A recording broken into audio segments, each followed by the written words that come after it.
Bila aku sebut pasal awek, otak korang mesti terfikir pasal Sadat.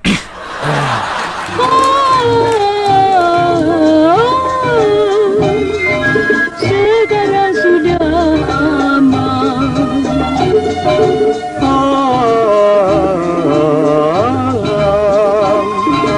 Hidup tiada ketakutan. Assalamualaikum everything. Korang bersama dengan aku Wool aka Dr. Wool dalam segmen Comic Surgeon. Aku nak ucapkan terima kasih kat korang semua sebab masih setia menonton video-video daripada channel GGTV. Dan sebelum tu, aku nak cerita sikit apa yang ada dalam Comic Surgeon ni. Dalam segmen Comic Surgeon ni, aku sebagai Dr. Wool akan ajak korang sama-sama dengan aku kita bedah komik atau cerpen yang ada dalam majalah gila-gila. Jadi hari ni, aku nak ajak korang, jom sama-sama dengan aku kita bedah cerpen yang bertajuk Awek. Awek siapa? Bukan awek aku, bukan awek korang. Awek yang ada dalam majalah gila-gila ni. Kat mana korang boleh baca cerpen Awek ni? Korang bolehlah baca kat dalam majalah gila-gila episod 821 ataupun korang bolehlah baca terus secara online di web apps GG Comics. Bila aku sebut pasal Awek, otak korang mesti terfikir pasal Sadat. Sorry aku terbersin. Jadi sebelum aku sambung kitanya bedah cerpen ni, jom kita amalkan langkah kebersihan. Kita pakai hand sanitizer dulu. Okey. Sebab virus ni lah punca-punca penyakitnya kepada manusia. Okey. Alright. Okey, kat mana aku tadi? Kat part Awek. Okey, bila aku sebut pasal Awek, otak korang mesti terfikir pasal seorang perempuan. Jadi perempuan macam mana atau awek macam mana yang dimaksudkan dalam majalah gila-gila ni? Jom kita bedah cerpen ni. Sebelum aku mula bedah cerpen ni, aku nak kenalkan dulu siapa penulis, siapa pelukis untuk cerpen ni. Penulis dia adalah daripada Mat Romeo ataupun lebih dikenali dengan nama sebenar dia adalah Adi Al-Hadi. Beliau merupakan bekas editor GG. Antara karya-karya yang diterbitkan oleh Mat Romeo ataupun Hadi Al-Hadi adalah Awek, nombor 2 adalah Bos Yang, dan Joget Cinta Pertama. Inilah merupakan antara novel-novel yang diterbitkan oleh Hadi Al-Hadi ataupun lebih dikenali sebagai Mat Romeo. Dan pelukis dia semestinya daripada Bro Joe ataupun lebih dikenali sebagai Johan, lebih kurang champion. Beliau mula berkarya pada tahun 2010 dan karya dia waktu tu adalah majalah Umbra, dan beliau merupakan antara orang penting dan banyak membantu dalam penerbitan majalah gila-gila. Sebelum aku start baca cerpen, aku akan review sikit lukisan daripada Bro Joe ni. Jadi jom kita sama-sama tengok. Jadi lukisan daripada Bro Joe. Lukisan daripada Bro Joe ni kalau korang tengok dia sangat menarik. Kalau korang tengok awek yang dilukiskan ni pun sangatlah ayu. Dia lebih ayu daripada gambaran yang diceritakan dalam dialog ni. Dan kalau korang tengok lukisannya tidak terlalu detail tapi korang faham bila korang baca dan mempunyai strok yang unik. Okey, jom kita start baca cerpen kita. Saya ni lari dari rumah bang. Lari dari rumah? Betul bang, saya tak bohong. Sumpah di panah petir pun saya tetap lari dari rumah. Rumah awak kat mana, Teluk Intan? Aku diam, menggesek-gesek telunjuk kanan ke gelas teh tarik. Time tu juga wajah jam condong di Teluk Intan menari-nari di dalam mata. Taklah cantik sangat, sengit saja. Ni dia bukan cerita pasal awek tu, dia cerita pasal jam, dengan cerita pasal jam. Tapi yang aku pelik, biasa orang lari daripada masalah, lari daripada polis, lari daripada hutang. Tapi yang kali ni lari dari rumah. Okey. Kemudian jam itu lenyap dan muncul pula bayang-bayang awekku yang ke-13. Dia dah ceraikan aku 3-4 tahun lalu. Dia pun orang Teluk Intan juga. Oh, ex dia. Ex-girlfriend dia yang ke-13. Jadi kat sini korang boleh nampak yang dia nak bagi tahu yang dia memegang watak sebagai playboy lah. Ramai awek dia sampai 13. Ni awek 13, tak tahulah yang awek jumpa ni awek ke berapa, tak tahu. Okey. Jangan-jangan ini anak dia. Bisik hati kecilku yang nampak sangat dah mula nak merapu. Hish, repek lah. Memang kau tengah merapu. Dia tu masih muda. Cuma 2-3 tahun lebih tua daripada aku. So takkanlah anak dia dah besar macam ni. Pintas akalnya nak tunjuk pandai. Tak boleh kira juga. Ada orang sekarang ni lepas akhir balik je terus beranak. Hatiku macam biasa tidak mahu mengalah. Aku mengalihkan perhatian dari gelas teh tarik ke wajah awek itu. Dengan sendirinya, kemarapuan aku terhenti. Awek di hadapanku itu tetap macam tadi. Tenang, pada wajahnya tidak ada langsung tanda-tanda gabra. Selambanya mengalah janda yang dipaksa menikah dengan anak teruna. Sejak bila awak lari? Sejak hari ni. Tak. Aku bertanya sebaik saja dia meletakkan cawan teh-o yang baru dihirupnya. Dia tidak menjawab. Cawan diangkat dan isinya dihirup semula. Bunyinya agak kasar.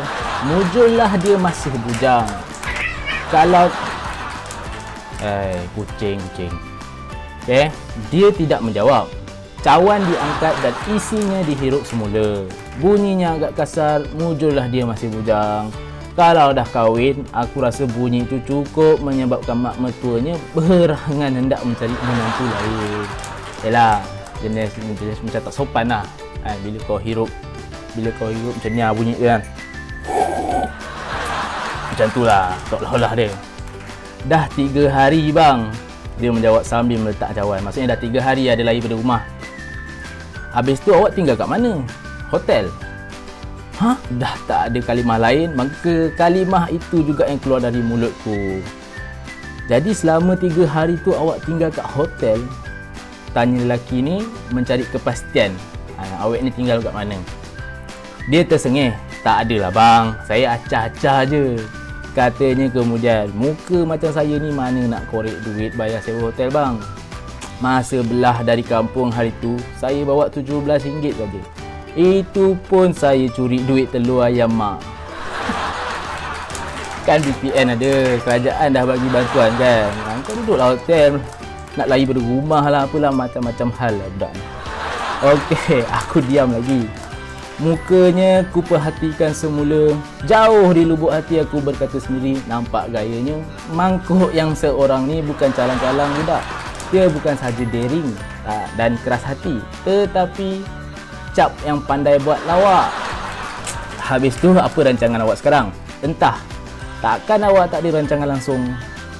Ke mana awak nak pergi lepas ni? Entah. Sebenarnya, waktu keluar dari pawagam, aku memang mengantuk yang teramat-amat. Malah, semasa dalam pawagam lagi, aku dah rasa berat mata. 10 minit pertama selepas midnight show, itu bermula, kira okeylah juga. Tetapi selepas tu, mulut mulalah terbuka, tutup. Adatlah menonton filem Melayu. Dari mula lagi, aku memang tidak mengharap sangat filem itu best. Tetapi kerana tak tahu hendak buat apa, dan hendak tumpang-tumpang bagi sokongan pada filem tempatan, aku redahlah juga.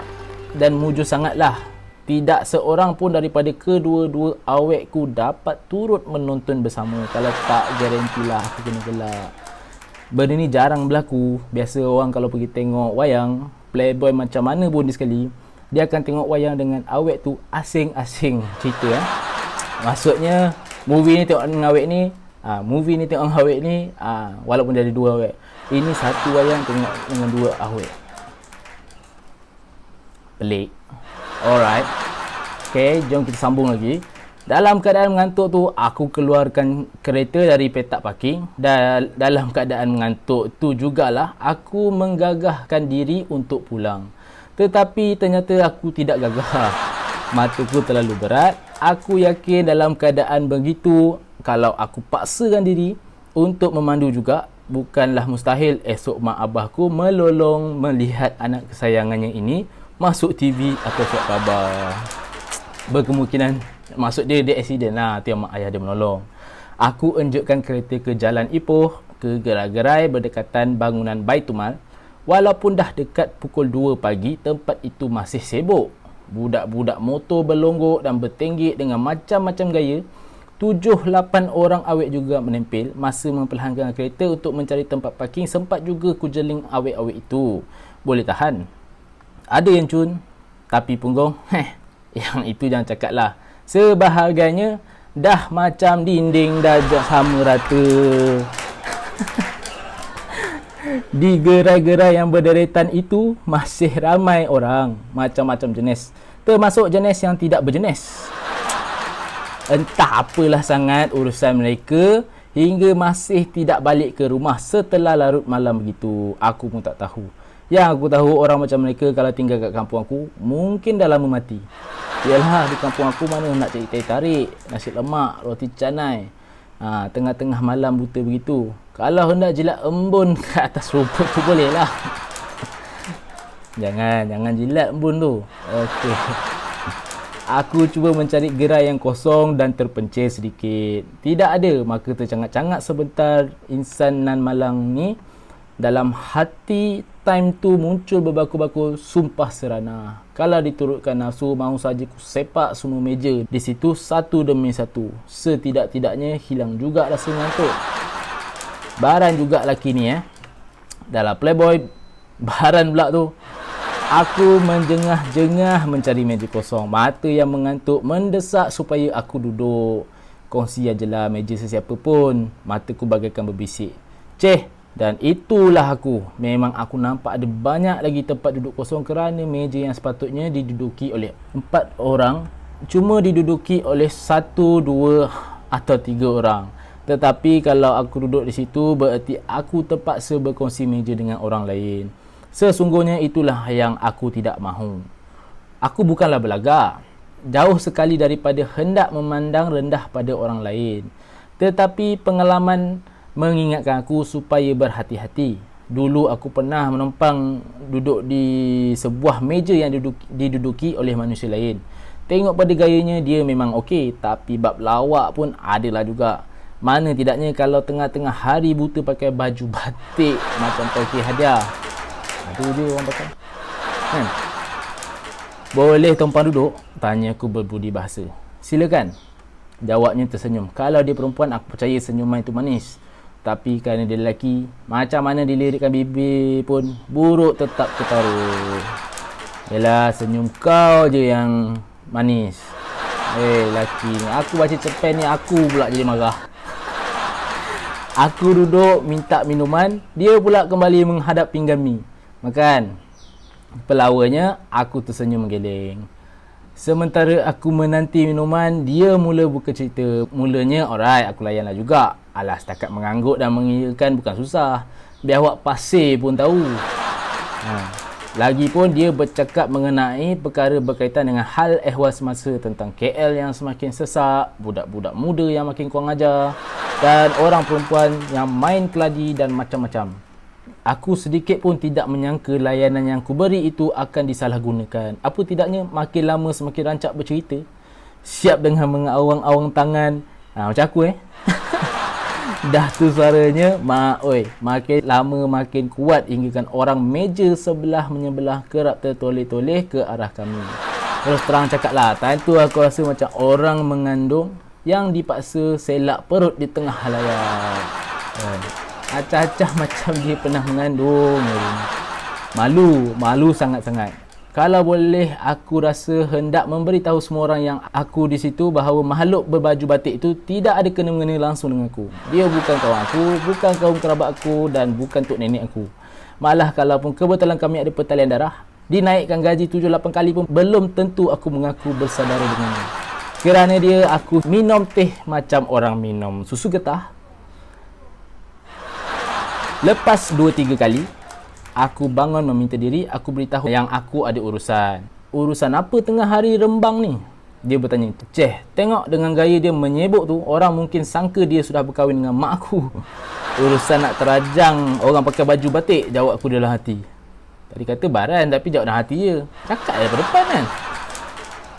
Dan tanpa membalas soalannya, aku berambus dari situ. Untuk beberapa hari selepas tu, aku jadi macam orang terkena sampuk. Cukup teragak-agak hendak makan dan minum di warung. Manalah tahu kita hendak join meja orang, orang lain pula yang join meja kita. Buat yang join tu jenis makhluk berbaju batik tu, alamat meranalah badan. Jadi dia ni paranoid lah. Orang duduk satu meja dengan dia, stranger duduk satu meja dengan dia, lepas tu bercerita dengan dia, bercerita dalam keadaan yang excited, sedangkan dia ni mood dia lain, mood dia tengah mengantuk. Jadi tak kenalah kat situ. Kita kalau sebagai stranger pun, kalau boleh kita janganlah buat orang lain tu berasa tak selesa dengan kita. Jadi kita kenalah pandai sesuaikan diri. Okay? Tetapi aku ni anak Melayu. Sebagai orang Melayu, hubungan batinku dengan warung-warung memang akrab. Jadi lama kelamaan aku kembali semula ke pangkal warung. Bezanya kali ni aku lebih berhati-hati. Kerana begitu berhati-hati, aku mengambil masa yang lama untuk mencari tempat. Mujurnya, masa aku tengah tercangak-cangak tu, sekumpulan budak lelaki bangun dan mengosongkan sebuah meja. Di situlah aku duduk. Kerana mengantuk, aku minta kopi O. Kerana lapar, aku minta roti canai. Kerana gian, aku minta rokok. Banyak sangat kau minta ni. Takut dapat lain kan. Sambil menikmati kafein, kolesterol dan nikotin tu, aku teringat juga pada filem Melayu yang aku tonton ni tadi. Wajah heroinnya menyentap-nyentap di mata. Cantik budak tu. Aku rasa kalau produsernya edarkan dia dari panggung ke panggung, selepas tu kutip duit sesiapa yang hendak tengok dia, hasilnya tentu menguntungkan daripada pengedar filem tu ke panggung. Mengarut lelaki ni. Maaf bang, ada orang duduk kat sini. Sapaan itu mengejutkan aku. Terus ku angkat muka. Dia berdiri di situ. Mukanya nampak letih tetapi bibirnya cuba melirikkan senyum. Pada tangannya ada beg plastik. Isinya aku tak tahu. Lagipun aku tengok beg tu sekali imbas saja. Yang aku tengok banyak kali imbas ialah susuk tubuhnya. Kalau dah nyelentik sedikit saja lagi, haru-haru Cindy Crawford pun meraung. Tak ada, duduklah. Jawabku memandang keliling. Aku tengok banyak pasang mata memahati ke arahnya. Yalah, dia tu perempuan. Cuba lelaki. Berdiri sampai patah kaki pun mungkin tak ada orang peduli. Dia duduk selamba dan bersahaja. Dan begitulah segala-galanya bermula. Di situlah ku kenal dia. Namanya Shakila. Awet cun yang menjadi pelarian semata-mata kerana cita-cita. Jadi kat sini kalau kau nak tahu, nama awet ini adalah Shakila. Lelaki ni aku belum tahu lagi siapa nama dia. Jadi kalau kau nak tahu nama lelaki ni, dan kalau kau nak tahu lelaki ni dapat ke tak usia Shakila ni, kau kena nantikan dalam video seterusnya ataupun episod seterusnya. Okay. Jadi setakat itu cerpen yang bertajuk Awet. Ini adalah siri 1. Dan akan ada siri 2. Kalau korang nak tengok siri kedua, korang kenalah nantikan video seterusnya. Dan untuk cerpen atau komik yang lain, korang bolehlah dapatkan di dalam web apps GG Comics. Dan sebelum aku akhirkan video aku ni, aku nak ingatkan korang, jangan lupa subscribe channel GG TV dan hit button like untuk terus support kami. Stay tune.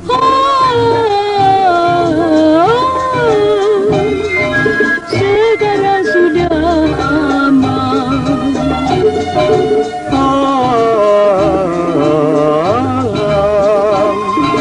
Hidup tiada ketakutan.